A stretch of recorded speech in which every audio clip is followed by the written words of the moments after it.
Ok, buenos días. Siempre un privilegio estar aquí con ustedes, ¿verdad? Hoy 23 de diciembre, casi cerrando el año. Entonces, la verdad que una bendición estar aquí. Hoy les traigo un mensaje bien interesante, diría yo, Hoy vamos a hablar de Naamán y Eliseo, ¿verdad? Para los que han escuchado la historia de Naamán y Eliseo, vamos a hablar un poco de cómo somos nosotros, cómo recibimos nosotros las instrucciones de Dios, aun cuando tal vez a veces hemos pedido mucho por algo, pero cuando Dios nos responde, ¿cuál es nuestra reacción? ¿Verdad? Porque uno diría, puña, es que cada vez que Dios me responde yo reacciono súper bien, porque era la respuesta que yo estaba esperando. Pero no necesariamente uno es así. No necesariamente uno como ser humano a veces reacciona o la respuesta que le da Dios va acorde a la expectativa que uno tenía, ¿verdad? Entonces vamos a hablar un poco de eso. Entonces vamos a ir a Segunda de Reyes 5. Segunda de Reyes 5. Para darles el contexto de quién era Eliseo. Elías, ¿verdad? Aquel gran profeta que hizo caer fuego del cielo, que dijo que no volviera a llover, tuvo un aprendiz y el aprendiz era Eliseo. Y Eliseo fue el que estuvo con Elías cuando fue arrebatado y se le dio doble porción de bendición, ¿verdad? Entonces, Eliseo era el profeta del pueblo de Israel en ese momento, digamos el profeta mayor, era el número uno, digamos, de todos los profetas. Entonces, la historia de él es uno de los milagros que hizo Dios a través de Eliseo. Entonces vamos a leer Segunda de Reyes 5 y vamos a empezar en el versículo 1, dice: Naamán, general del ejército del rey de Siria, era varón grande delante de su señor y lo tenía en alta estima, porque por medio de él había dado Jehová salvación a Siria. Era este hombre valeroso en extremo, pero leproso. Entonces vamos a parar ahí, ¿ok? Vamos a darles el contexto de quién era Naamán. Naamán era un gran general. Era un hombre que había conquistado muchas y había ganado muchas batallas, mucho territorio había conquistado. Y vean qué interesante, porque dice que ante los ojos del rey, Naamán era bien visto. O sea, era una persona que el rey admiraba y quería mucho. Pero también era bien visto ante los ojos de Jehová. Vea que Jehová dice que le dio la victoria en muchas en ciertos momentos. Pero así como tenía todas esas bendiciones, pero era leproso. Y en ese tiempo ser leproso era súper complicado. Porque ser leproso, primero que todo, no había una cura. La lepra es muy infecciosa, o sea, se puede pasar muy fácil. Entonces los leprosos siempre eran puestos a un lado. Entonces un hombre que tenía todo ante los ojos del hombre, pero era leproso, ¿verdad? Entonces, para que se den una idea, estuve leyendo la lepra. La lepra actualmente sigue existiendo, y aunque ya está casi erradicada, ataca los nervios del cuerpo. Y dicen que en esa época tal vez no era tanto de nervios, eran llagas lo que se le hacían a las personas. Entonces yo quiero que ustedes imaginen esto. Imagínense un general que está en batalla y tiene lepra. Imagínense el olor que podía tener ese señor. O sea, imagínense cuando él sudaba caminando con las ropas que usaba en esa época. Imagínense cuando él se las quitaba, cómo él se podía sentir de él mismo. Yo no sé, imagínense ustedes que no se han puesto desodorante 2 días y un día están caminando y usted dice, puña, ¿qué es este olor? ¿Verdad? Cuando uno es adolescente, ¿verdad? Y uno no usa desodorante y llega un día uno a la casa y dice, puña, ahora sí tengo que empezar a usar desodorante, ¿verdad? Eso se me acaba de acordar. Pero bueno, Naamán, imagínense Naamán cuando se quitaba cuando se quitaba esa armadura o lo que fuera que usara, y esas llagas, lo que le podían doler y el olor que podía tener esas llagas. O sea, imagínense lo que él sufría. Probablemente ante los ojos de los hombres era una persona de admirar, pero él internamente en su soledad probablemente era una persona que sufría mucho. Probablemente era una persona que con todos los recursos económicos que tenía, probablemente lo había probado todo. Había ido donde cuanta persona le decían que podía sanarlo, probablemente lo había hecho. Entonces llega el momento, y vamos al capítulo 2, y dice: de Siria habían salido bandas armadas y habían llevado cautiva de la tierra de Israel a una muchacha la cual servía a la mujer de Naamán. Esta dijo a su señora: si rogase mi señor al profeta que está en Samaria, él lo sanaría de su lepra. Entonces vean esta situación. Los los sirios estaban conquistando a los judíos, ¿verdad? A los de Samaria y todo eso. Entonces, un día en una de esos ataques agarran cautiverio a una esclava o una sierva, como quieran llamarle. Y esa sierva es puesta a servirle a la esposa de Naamán. Yo me imagino que esa sierva veía el sufrimiento de su amo, ¿verdad? Y de la esposa probablemente, porque todos lo estaban tratando. Y un día le dijo, si el Señor le fuera a pedir al profeta de Israel que lo sanara, lo sanaría la lepra. Interesante, porque ahorita vamos a ver que inmediatamente Naamán va y lo hace. O sea, la desesperación de este señor que no creía en Jehová, pero lo más seguro, lo lleva a probar cuánta cosa ocurriera. Yo no sé cuántos de nosotros hemos conocido gente que está dispuesta a probar todo porque tienen un vacío interno y hacen de todo. Hacen de todo para tratar de llenarlo y nunca se les llena. Bueno, probablemente Naamán era el mismo. Pero vean cómo Dios, en su maravillosa sabiduría, pone a alguien en la vida de Naamán que, aunque tal vez para esa persona no era bendición estar ahí porque había sido tomada como sierva, pero ella fue bendición de Naamán. Porque ella viene y le dice, si buscase al profeta y le pidiera que lo sanara, él lo sanaría. ¿Verdad? Entonces a veces uno no sabe cuándo uno va a ser bendición para otras personas. Como esa sierva, que no sabemos ni el nombre, pero esa sierva fue bendición y vamos a ver por qué, ¿verdad? Entonces, bueno, le dice que vaya, entonces vamos al capítulo 4. Entonces dice, entrando Naamán a su señor, le relató diciendo, y el Señor es el rey de Siria, ¿verdad? Así ha dicho una muchacha que es de la tierra de Israel. Y le dijo el rey de Siria, anda, ve, y yo enviaré cartas al rey de Israel.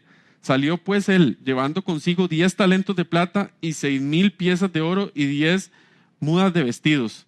Tomó también cartas para el rey de Israel que decían, cuando lleguen a ti estas cartas, sabe por ellas que yo envío a ti mi siervo Naamán, para que lo sanes de su lepra. Okay. Entonces vean qué tan querido era Naamán, que Naamán va y le dice al rey, rey, me dicen que en Israel me pueden dar la cura, y el rey dice, vaya. Y es más, yo le doy cartas diplomáticas para que usted pueda ir tranquilo. Y no es que el rey le estaba pidiendo a un vecino de poder, no, los sirios eran más poderosos que el pueblo de Israel. Entonces el rey lo que le estaba diciendo es, vaya. Y cuando yo le estoy mandando una carta al rey, no es que le estoy pidiendo, vean que no le dice, por favor, le dice, te estoy enviando a mi siervo y quiero que lo sanes. O sea, era una orden. Yo me puse a ver cuánto oro llevaba Naamán. Naamán llevaba 68 kilos de oro. El oro hoy se está vendiendo a 35,000 euros el kilo. Entonces, Naamán llevaba más que el gordo navideño. O sea, para que ustedes se den una idea, llevaba $2,5 millones, que es más que un entero el gordo navideño. Eso es lo que llevaba Naamán de oro, nada más. Más la plata, que eran 600 kilos, no, 300, no me acuerdo, pero lo que más me llamó la atención fue, ¿cuánto? 300 kilos. Pero lo que me llamó más la atención fue que llevaba 68 kilos de oro. O sea, no fue que el rey lo mandó con nada, sino que le dijo, tome, $2,5 millones. Vaya, que son, si lo pasamos a colones, son 1,500 millones de colones. O sea, para que ustedes tengan una idea de la dimensión, y le dio vestidos y le dio todo, y le dio cartas personales de él. Y le dijo, vaya, para que lo sane. Así era de querido Naamán en el pueblo sirio. Entonces, bueno, le mandan las cartas al rey, y el rey de Israel recibe. Entonces, ustedes también piensen en el rey de Israel. El rey de Israel es un pueblo más pequeño que el sirio, están siendo conquistados, y recibe unas cartas donde le dice, sane a mi siervo. Entonces, vean la reacción del rey de Israel. Dice, luego que el rey de Israel leyó las cartas, rasgó sus vestidos y dijo, soy yo Dios que mate y dé vida, para que éste envíe a mí que sane un hombre de su lepra. Considerad ahora y ved cómo busca ocasión contra mí. Entonces la primera reacción del rey es, el rey de Siria me está poniendo una meta imposible y lo que quiere es crear una situación en la que me vengan a crear guerra. Es lo que me está diciendo, me está poniendo una trampa, porque no hay forma que yo pueda sanar a este hombre leproso. No hay forma, porque yo no soy Dios. Entonces rasga sus vestiduras. Eso, cuando rasgaba sus vestiduras, es porque era un síntoma de verdad de que estaba estresado, de que era una preocupación muy fuerte, porque Él sabía que lo que le estaba haciendo era poniéndole una trampa. Entonces vamos al 8. Dice, cuando Eliseo, el varón de Dios, oyó que el rey de Israel había rasgado sus vestidos, que era algo que llamaba la atención, envió a decir al rey, ¿por qué has rasgado tus vestidos? Ven ahora a mí y sabrá que hay profeta en Israel. Y vino Naamán con sus caballos, con su carro, y se paró en las puertas de Eliseo. Entonces Eliseo le envió un mensajero diciendo, ve y lávate 7 veces en el Jordán, y tu carne se te restaurará y serás limpio. Y Naamán se fue enojado, diciendo, he aquí, yo decía para mí, saldrá él luego y estando en pie invocará el nombre de Jehová su Dios, y alzará su mano y tocará el lugar y sanará de la lepra. Habana y Farfar, ríos de Damasco, no son mejores que todas las aguas de Israel. Si me lavaren ellos, ¿no seré también limpio? Y se volvió y se fue enojado. Mas sus criados se le acercaron y le hablaron diciendo, Padre mío, si el profeta te mandara alguna gran cosa, ¿no la harías? ¿Cuánto más diciéndote, lávate y serás limpio? Entonces descendió y se zambulló 7 veces en el Jordán, conforme a la palabra del varón de Dios, y su carne se volvió como carne de un niño, y quedó limpio. Y volvió al varón de Dios, él y toda su compañía, y se puso delante de él, y dijo, he aquí ahora conozco que no hay Dios en toda la tierra, sino en Israel. Te ruego que recibas algún presente de tu siervo. Mas él dijo, vive Jehová, en cuya presencia estoy, que no lo aceptaré. Y le instaba que aceptara alguna cosa, pero él no quiso. Entonces Naamán dijo, te ruego pues, de esta tierra no se dará a tu siervo la carga de un par de mulas, porque de aquí en adelante tu siervo no sacrificará holocausto ni ofrecerá sacrificio a otros dioses, sino a Jehová. En esto perdone Jehová a tu siervo, que cuando mi rey entrare en el templo de Rimón para adorar en él y se apoyare sobre mi brazo, si yo también me inclinaré en el templo de Rimón, cuando haga tal, Jehová perdone en esto a tu siervo. Y él le dijo, ve en paz, se fue pues y caminó como media legua de tierra. Ok, vamos a terminar ahí por un momento. Ok, entonces vean qué interesante. Llega entonces el rey y dice, no, yo esto es una trampa, me quieren matar, me quieren derrocar. Entonces Naamán viene, Eliseo viene y le dice, tranquilo, mándemelo a mí porque voy a demostrarle que hay profeta en Israel. O sea, que hay Dios que puede sanar, porque esto no es una cosa de hombres, es una cosa de Dios. Imagínense Eliseo llegando con toda su caravana, ¿verdad? Y se para enfrente de la casa de Eliseo. Y dice que Eliseo ni sale de la casa. Y le dice al siervo, vaya, dígale que se vaya a lavar 7 veces al río Jordán y va a ser sano. ¿Y cuál es la reacción de Naamán? Él se enoja, porque primero no sale a recibirlo, porque vean que Naamán estaba tan acostumbrado a ser tan respetado y tan venerado, que cuando él se encuentra a alguien que no le da el lugar que él esperaba, que él tenía en su cabeza, la reacción de él es de orgullo.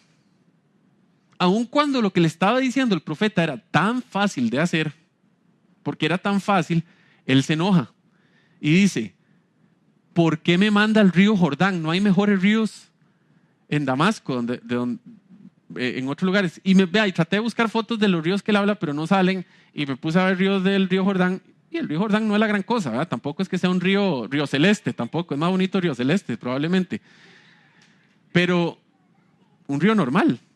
O sea, lo que le dijo es, metas el río, pero vean que el orgullo de él era tan fuerte que él dice, jamás, no lo voy a hacer, y se va. Y vean qué interesante que Dios vuelve a ponerle unos siervos a Naamán de sabiduría. Y le dicen, padre, porque vean que no es común que un siervo le diga padre al dueño o al jefe. Eso significa que Naamán era muy querido inclusive por sus siervos. Y le dice, padre, si él no te hubiera pedido una gran hazaña, no la hubieras hecho. Y probablemente en ese momento Naamán dijo, sí, tal vez si me hubiera puesto algo a la estatura de mi orgullo, de lo que yo soy, yo lo hubiera hecho. Pero me pidió algo tan sencillo y él va y se baña. Y se baña 7 veces y se sana. ¿Por qué es importante esta historia? Bueno, porque uno diría que Naamán más caballo, ¿verdad? O sea, ¿cómo es posible, verdad? O sea, ¿cómo es posible que teniendo lepra, el olor, el dolor, lo que había sufrido, la cantidad de medicinas que probablemente se había puesto, la cantidad de cosas que probablemente había experimentado para tratar de sanarse, y cuando le dicen, vaya lávese 7 veces a un río, lo menosprecia de esa manera? Tan fácil como eso. Pero ¿saben qué? A veces nosotros somos igual que Naamán. A veces uno le está pidiendo por un trabajo a Dios y le pide por un trabajo y le pide por un trabajo y le pide por un trabajo y usted llega al trabajo y dice, qué cochinada de trabajo el que me dio Dios. Qué cochinada de trabajo el que me dio Dios. No puedo creer que me haya puesto aquí. O sea, ¿cómo me puso estos compañeros de trabajo? ¿Cómo me puso este jefe? ¿Por qué tengo que manejar tanto? ¿Por qué tengo que montarme en un bus y ir 2 horas en tráfico? ¿Por qué Dios no me puso un trabajo a la par de mi casa? Pero usted lo que necesitaba era un trabajo. La forma en que Dios se lo dio, usted no sabe la bendición que está después de eso. Porque probablemente para Naamán era un insulto que él siendo general, que él siendo la mano derecha del rey, porque vean que él después dice, inclusive yo entro al templo con mi rey y mi rey se apoya en mí y él se inclina ante el Dios y yo lo voy a tener que hacer también. O sea, vean el poder que tenía Naamán. Entonces cuando Naamán llega a esa situación dice, ¿por qué yo tengo que hacer eso de que probablemente hace el pueblo, de meterse a ese río a bañarse? Pero a veces nosotros somos igual. A veces nosotros le estamos pidiendo algo a Dios por mucho tiempo y cuando Dios nos responde o por medio de quien nos responde, a veces uno menosprecia la respuesta de Dios. Porque a veces uno dice, no, es que ese no puede ser Dios el que me dio esa respuesta. Eso no viene de Dios. Eso no puede venir de Dios porque yo esperaba que Dios me diera algo diferente. Yo esperaba que Dios me diera algo totalmente, o sea, la respuesta de Dios tenía que ser que los cielos se abrían, que venía una luz y me iluminaba y un ángel me cantaba y me daba la respuesta. Eso era lo que esperaba Naamán. Pero vea que Naamán lo que esperaba era que saliera Eliseo y que golpeara la tierra, lo tocara a él y el poder de Dios viniera y lo sanara a él en medio de todo el mundo. Pero vean que Dios en su inmensa sabiduría no puso a Eliseo a que fuera él el que lo sanara. Porque si no, Naamán en su cabeza hubiera dicho, uy, este Eliseo sí tiene poder, porque él era un hombre de poder. Entonces todo lo que él se manejaba era con rangos. Entonces él hubiera dicho, puña, este Eliseo tiene poder. Y hubiera respetado que Eliseo lo sanara a él. Pero cuando Eliseo ni sale, lo que Dios le está diciendo es que la gloria y la honra es de Dios, no es de Eliseo. Y le voy a demostrar que tiene que obedecer a Dios, no tiene que obedecer a Eliseo. Y entonces Eliseo le dice, Naamán toma es más, ni Eliseo le dice, el siervo de Eliseo le dice. Alguien que Naamán nunca hubiera tomado como igual o le hubiera tomado como alguien que podía darle órdenes. Y de hecho, bueno, él lo hace. Pero entonces, yo tal vez cuando Gustavo me pidió, bueno, cuando me pusieron, no había tema para este domingo, entonces Gustavo me dijo, empecemos a orar. Y la verdad que Dios me puso este tema para cerrar el año, ¿verdad? Porque tal vez ha sido un año en el que usted le ha pedido mucho a Dios y la respuesta va a llegar. Pero usted tiene que estar listo para que la respuesta llegue de la forma en que llegue. Tal vez no va a llegar por medio de la persona o de la situación que usted estaba esperando, pero va a llegar. Y el tema es que usted tiene que tener un corazón conectado con Dios para que cuando llegue ese momento y el orgullo, lo que sea que quiera venir el enemigo ponerle a usted en su vida, usted lo rechace. Y usted diga, puña Dios, tan fácil, 7 veces bañarme en el río. Puña, voy y me tiro de clavado 7 veces si quiere. Ojalá que esa sea nuestra actitud. Ojalá que esa sea nuestra actitud, pero a veces no lo es. Todos hemos caído en eso. A veces Dios nos da algo y lo que hacemos es quejarnos. Y lo que hacemos es decir, esto no está a la estatura mía. Pero es que esto no se trata de estaturas. Porque usted no sabe la bendición que viene después de eso. Dice que la piel de Naamán quedó como la de un niño. Si ustedes alguna vez han tocado la piel de un niño, no es como la de uno ya. La piel de un niño es suavecita. Y le quedó como la de un niño. Imagínense cuando salió del río y se volvió a ver su cuerpo sin llagas. Imagínense la bendición que pudo haber sentido él en ese momento. Y vean que él vuelve donde Eliseo le dice, puña, Eliseo, agarre algo de plata, o sea, tengo que pagarle algo a este milagro. Y Eliseo le dice, es que no se trata de eso. Y vean que la conversión de Naamán es interna, porque él se le quitan las llagas, pero él reconoce que solo hay un Dios. Y en ese momento la vida de él es transformada, porque él dejó su orgullo de lado y lo hizo. Entonces esto lo podemos ver de diferentes puntos de vista. También a veces puede ser que nosotros seamos los siervos. Esos siervos que están y tienen que dar un buen consejo y llegar donde alguien y decirle, mira, si te hubiera pedido algo diferente no lo hubieras hecho.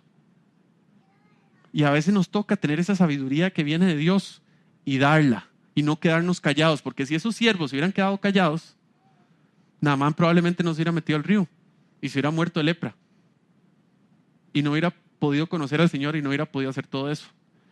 Entonces este año cierra y se va acabando. Y ahorita vamos a pasar a la otra parte, que es, pasado mañana celebramos el nacimiento de Cristo. Ustedes saben, Cristo sabía a lo que venía a la tierra. Y aún así decidió venir y morir por nuestros pecados. Si a nosotros si a Naamán le hubieran dicho, anda, crucificate una cruz y desangrate, y eso te va a quitar la lepra, no sé si él lo hubiera hecho. Pero Jesús, en su maravilloso amor, decidió venir a esta tierra sabiendo lo que le iba a pasar y morir por nuestros pecados. Dos puntos de vista totalmente diferentes. Uno, que le dieron una carajada facilísima, que no sabía qué iba a pasar, se podía lavar en el agua y podía no pasar nada. Pero lavarse en el agua, ¿qué dolor iba a tener? Nada. Otro, que más bien se le dijo, usted va a ir a sufrir, pero el premio va a estar ahí. Y decidió hacerlo, sin reclamar. Dos puntos totalmente diferentes. Entonces, yo lo que creo es que nosotros tenemos que siempre estar en comunicación con Dios y estar abiertos a recibir la respuesta que Dios quiera darnos. Porque Dios sabrá. Y yo sé que hay gente que dice, no, es que los cristianos que ingenuos, ahora se ha puesto de moda eso, los cristianos que ingenuos, que todo es Dios sabrá. O, bueno, Dios tiene un plan. Bueno, Dios tiene un plan. Lo entendamos o no nosotros, en nuestra cabeza limitada, humana, que no puede ver más allá de hoy, porque nosotros no sabemos, ni siquiera podemos saber qué está pasando en la sabana y estamos a 300 metros de la sabana. Dios puede ver todo lo que pasó, pasa y va a pasar. Entonces, uno como ser humano nunca va a entender esa maravilla de Dios. Pero entonces hay que creer que Dios tiene un plan. Y no creerlo, saberlo, que Dios tiene un plan. Y que Dios, en su inmensa sabiduría, la respuesta que nos dé, lo que nos ponga a hacer, la situación que ocurra, es porque Dios tiene algo más para nosotros. Algo más. Habrán situaciones que son más fáciles, otras que serán más difíciles. Pero lo interesante es que Naamán no se le puso difícil, sino que a él Dios le tocó el orgullo. Porque Dios sabía que el orgullo de él era la parte que él tenía que romperle. Y la parte de él probablemente para darle un insulto meterse en el río Jordán. A veces Dios nos va a romper el orgullo a nosotros. Y en algo tan sencillo se nos va a hacer un mundo. Pero lo importante es que usted se le ponga a Dios. Y tal vez le pasó este año. Entonces hoy es tiempo de darle gracias a Dios por eso que pasó. Porque estamos cerrando el año y empieza en enero todo el mundo empieza dieta y todo el mundo empieza a hacer ejercicio y todo el mundo quiere, el año empieza con nuevas esperanzas y bueno, es un cambio de todo. Pero lo que usted vivió este año no se lo olvide. Porque pueden haber situaciones que las hicimos bien y otras no tan bien. Si no las hicimos tan bien y el orgullo sigue ahí, Dios va a poner otra situación el día de mañana para que el orgullo vuelva. Entonces, ojalá que en la próxima seamos exitosos. Para no quedarnos eternamente en el mismo tema, en el mismo tema, en el mismo tema. Entonces vamos a ir a Isaías 53. Esta es la profecía de Isaías acerca de Jesús. Esta es la profecía que Dios le da a Isaías y le dice, escriba, bueno, no le dice escríbala, pero Isaías la escribe y él está hablando del Mesías, ¿verdad? Y dice, Isaías 53, ¿quién ha creído en nuestro anuncio y sobre quién se ha manifestado el brazo de Jehová? Subirá cual renuevo delante de él y como raíz de tierra seca no hay parecer en él ni hermosura. Lo veremos más inatractivo para que lo deseemos. Despreciado y desechado entre los hombres, varón de dolores, experimentando quebranto y como que escondimos de él el rostro, fue menospreciado y no lo estimamos. Ciertamente llevó él nuestras enfermedades y sufrió nuestros dolores. Y nosotros le tuvimos por azotado, por herido de Dios y abatido. Mas él herido por nuestras rebeliones, molido por nuestros pecados, el castigo de nuestra paz fue sobre él, y por su llaga fuimos nosotros curados. Todos nosotros nos descarriamos como ovejas, cada cual se apartó por su camino, mas Jehová cargó en él el pecado de todos nosotros. Angustiado él y afligido, no abrió su boca. Como cordero fue llevado al matadero, y como oveja delante de sus trasquiladores, enmudeció y no abrió su boca. Por cárcel y por juicio fue quitado. Y su generación, ¿quién la contará? Porque fue cortado de la tierra de los vivientes, y por la rebelión de mi pueblo fue herido. Y se dispuso con los impíos su sepultura, mas con los ricos fue en su muerte, aunque nunca hizo maldad, ni hubo engaño en su boca. Con todo eso Jehová quiso quebrantarlo, sujetándolo a padecimiento. Cuando haya puesto su vida en expiación por el pecado, verá linaje, vivirá por largos días, y la voluntad de Jehová será en su mano prosperada. Verá el fruto de la aflicción de su alma y quedará satisfecho por su conocimiento. Justificará a mi siervo justo a muchos y llevará las iniquidades de ellos. Por tanto, yo le daré parte con los grandes, y con los fuertes repartirá despojos, por cuanto derramó su vida hasta la muerte, y fue contado con los pecadores, habiendo él llevado el pecado del mundo y orado por los transgresores. Ok. Israel. ¿Qué esperaba Israel del Mesías? Un guerrero. ¿Qué esperaba Naamán? Que se viera el poder de Dios curándolo. El pueblo de Israel esperaba al descendiente de David, que venía a darles el imperio otra vez, el reino poderoso en la tierra. Y vean que dice que Isaías viene y profetiza. No le dimos hermosura ante los ojos de los hombres. Alguien común y corriente llegó desde el punto de vista humano, ¿verdad? Así físicamente probablemente Jesús no era Goliat de 3 metros 70, ni, ¿verdad? Era alguien normal desde el punto de vista humano. Y dice que lo trajo y no fue hermoso, pero aún así fue despreciado, fue callado, fue ridiculizado, fue golpeado, pero Jesús nunca abrió su boca, y él murió por nuestros pecados. Lo interesante de esto, y por qué lo ligo a Naamán, es porque Naamán no sabía. Naamán, con solo el hecho de decirle vaya, lávese, se indignó. Vean, Jesús, él sabía que todo esto iba a pasar, porque esta profecía fue dada cientos de años antes de que Jesús viniera a la tierra. Y él sabía que iba a ser golpeado, que él iba a ser humillado, que él iba a ser insultado, que él iba a hacer todo eso, y aún así decidió venir. Y por eso es que nosotros hoy celebramos la Navidad. Por eso es que hoy nosotros tenemos una esperanza en nuestras vidas.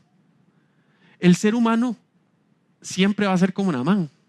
Nosotros siempre, en algún momento de nuestras vidas, vamos a ser como Naamán. Nuestro orgullo, nuestra expectativa de lo que Dios debe darnos, nuestra creencia de que estamos arriba de los demás en ciertas cosas, siempre va a estar. Pero Jesús, que sabe que está arriba de todos, decidió venir y humillarse.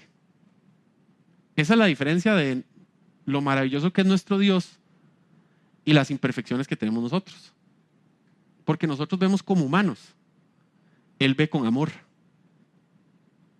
Vea que Naamán ni siquiera, el amor de él ni siquiera le dio para ir a lavarse del río sin quejarse.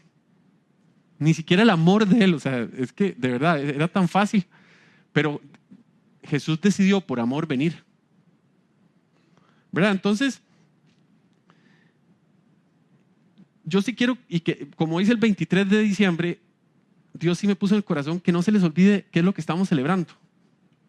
Estamos celebrando el nacimiento de nuestro Salvador.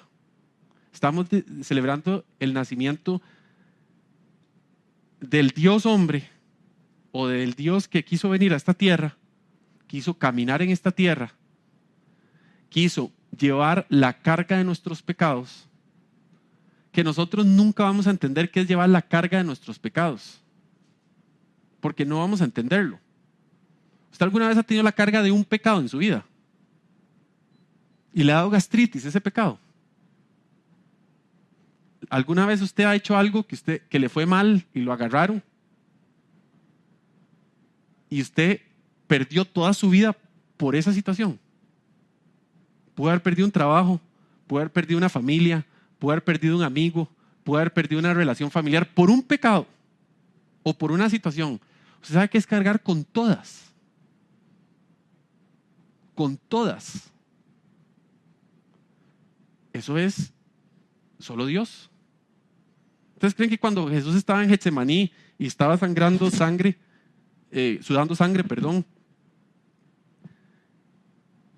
eso era estrés? Pero no era, era estrés porque el cuerpo de él, claro que estaba cansado, pero también un estrés espiritual. ¿Ustedes creen que toda esa suciedad que Jesús estaba cargando en ese momento, que sabía que iba a cargar, la lucha espiritual que estaba ocurriendo en ese momento, la guerra espiritual, era más de lo que la Biblia nos puede describir? Porque los apóstoles lo único que podían ver era el dolor físico. Pero la parte espiritual que Jesús estaba luchando en ese momento por nosotros era una batalla como nunca en la historia. Porque ustedes creen que los demonios no estaban ahí tirándole y hablándole, y el enemigo hablándole y hablándole. Y Jesús, en su maravillosa amor y en su maravillosa perfección, luchó esa batalla por nosotros. Y él sabía que todo eso iba a pasar. Porque lo que a Jesús le tocó no fue bañarse 7 veces en el Jordán. A Jesús le tocó bañarse 7 veces en ácido, si lo quieren ver así, si queremos comparar uno con otro. Porque fueron 2 cosas totalmente diferentes. Pero nosotros como seres humanos, a veces nos olvida esa gratitud que tenemos que tener con Dios. Y esto es una época de gratitud. Estamos en una época de gratitud. Si Dios hizo algo por usted este año que acaba de pasar, es tiempo de dar gracias. Y si usted no le dio gracias, dele gracias hoy. Y ahora vamos a escuchar, vamos a poner la canción que se llama Gracias. Y yo quiero que usted, de verdad, este 25 de diciembre o este 24, cual sea la forma en que usted lo celebra, usted saque un rato y le ore a Dios y le dé gracias a Dios por lo que Dios hizo por usted este año y lo que ha hecho en su vida. Aunque tal vez este no ha sido el mejor año de su vida y tal vez ha sido un año en el que usted dice, puña, gracias a Dios está acabando el 2018. Dele gracias a Dios. Y si fue el mejor año de su vida, dele gracias a Dios. Y si tal vez usted ha sido como Naamán, que Dios le dio una instrucción súper sencilla o le dio una bendición súper sencilla y usted se quejó, porque tal vez usted le pidió a Dios por un carro y el carro que Dios le dio, pues resulta que se le varó al mes y usted entonces dijo, qué cochinada de carro, ¿qué es esta bendición? Bueno, tal vez usted iba a ir al mecánico y le iba a hablar de Dios al mecánico. Dios tiene un plan para todo, pero uno tiene que identificar y ponerle todo en manos de Dios y no quejarse de la bendición. A veces la gente dice, es que yo solo quiero que el pastor ore por mí. Y está bien, los pastores tienen gran bendición de Dios, pero usted nunca va a saber el día que usted está en el trabajo y alguien que no es pastor o pastora va a venir y le va a dar una palabra de Dios, así como esas siervas. Escúchelos. O tal vez usted sea de esos siervos que tal vez no somos pastores, pero va a llegar el día en que un necesitado se va a poner ahí y Dios le va a poner las palabras exactas que usted va a tener que darle a esa persona. Déselas.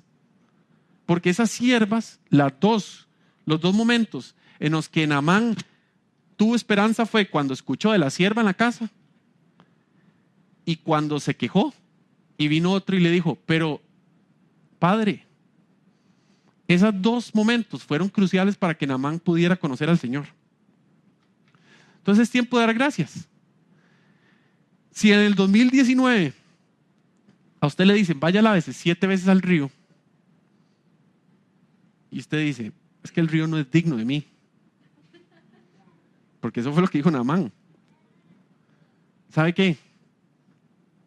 Dígale, Señor, yo no era digno de que Jesús viniera a esta tierra.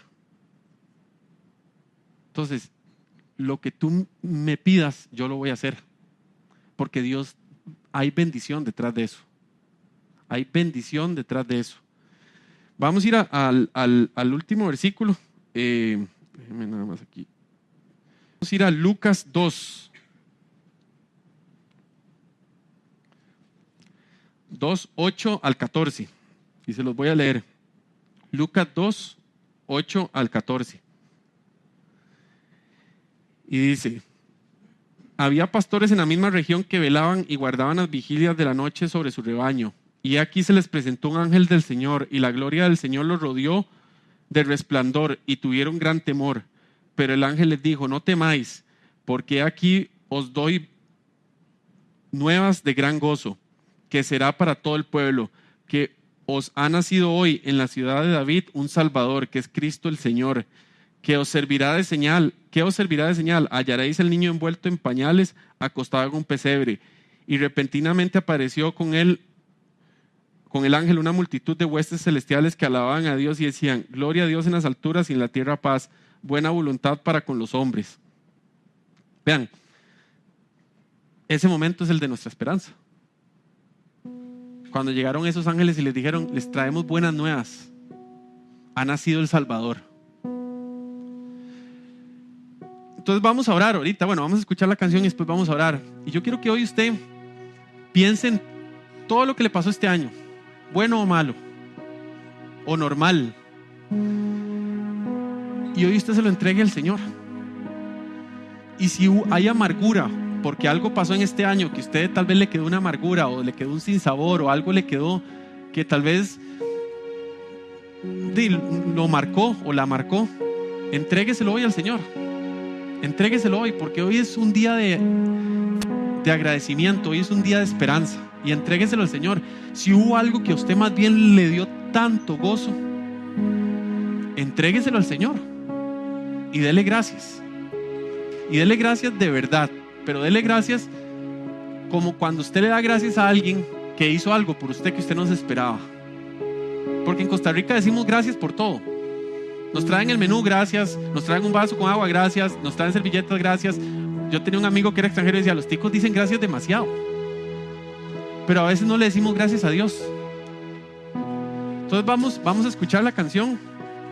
Y sí les pido que estén de verdad, piensen en eso. Y después vamos a cerrar con una oración. Tal vez algún familiar le hizo algo que usted no quería que pasara y le creó. Entréguele eso a Dios hoy. Entrégueselo. Tal vez no van a volver a ser mejores amigos ni nada. Está bien, pero no se deje esa amargura en su corazón, porque esa amargura le puede limitar otras bendiciones. Tal vez el jefe no lo trató bien, no la trató bien. Entregue y que Dios, ojalá Dios transforme esa vida. Y yo sé que suena muy teórico que le estoy diciendo, pero es que de verdad el Señor me puso que hoy es un día de dar gracias. Demos gracias y demos gracias con un corazón dispuesto. Entonces les pido que se levanten, que se pongan de pie, por favor.